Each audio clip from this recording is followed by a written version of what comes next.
Bonjour à tous et à toutes, ici Savage Beast pour les chroniques de la bête sauvage. Et comme vous pouvez le voir, je suis perdu au milieu de la nature.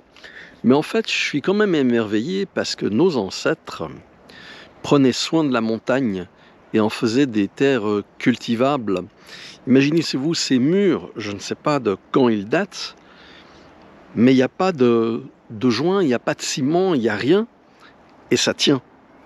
C'est impressionnant. Et il y en a plein, hein. Donc, ce qui est complètement dingue, en fait, c'est qu'avec des moyens technologiques bien inférieurs à ceux que nous avons aujourd'hui, ils arrivaient à faire des choses que je qualifierais d'impressionnantes. Plus bas, il y en a d'autres, ça continue tout le long, c'est vraiment impressionnant et c'est un sacré boulot. Voilà, ici on a un autre muret. Il est pas petit, hein, il fait quasiment 2 mètres de hauteur.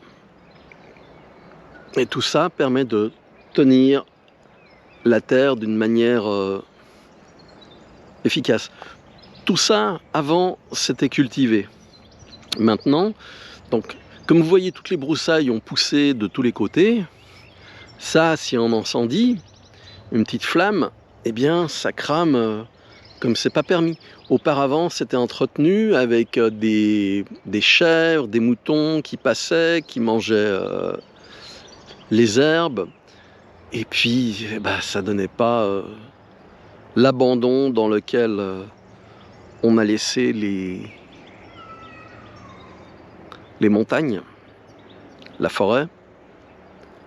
On a vraiment une responsabilité dans ce qui nous arrive. On aurait dû écouter un petit peu ce que disaient les anciens parce qu'ils ont une connaissance que nous avons perdue et qu'il va falloir récupérer d'une manière ou d'une autre. Tout ça pour introduire deux choses.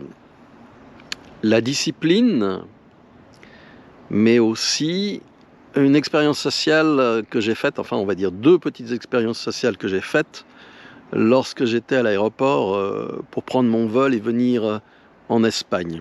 Je vais vous expliquer tout ça. Alors tout d'abord, un petit clin d'œil pour les amis cinéphiles. Ceci est une orange. Et puis je vous laisse voir ceci, ça devrait vous rappeler Orange Clockwork. Très bon film, très intéressant, mais c'est une autre histoire. En fait, ce qui fait la force des groupes, c'est leur cohésion, mais aussi leur discipline. C'est-à-dire que lorsqu'on doit faire des choses, soit on arrive à s'imposer ce que j'appelle une discipline de SS, et à avancer. Lorsqu'on est seul, c'est beaucoup plus difficile, parce qu'on a plein de tentations.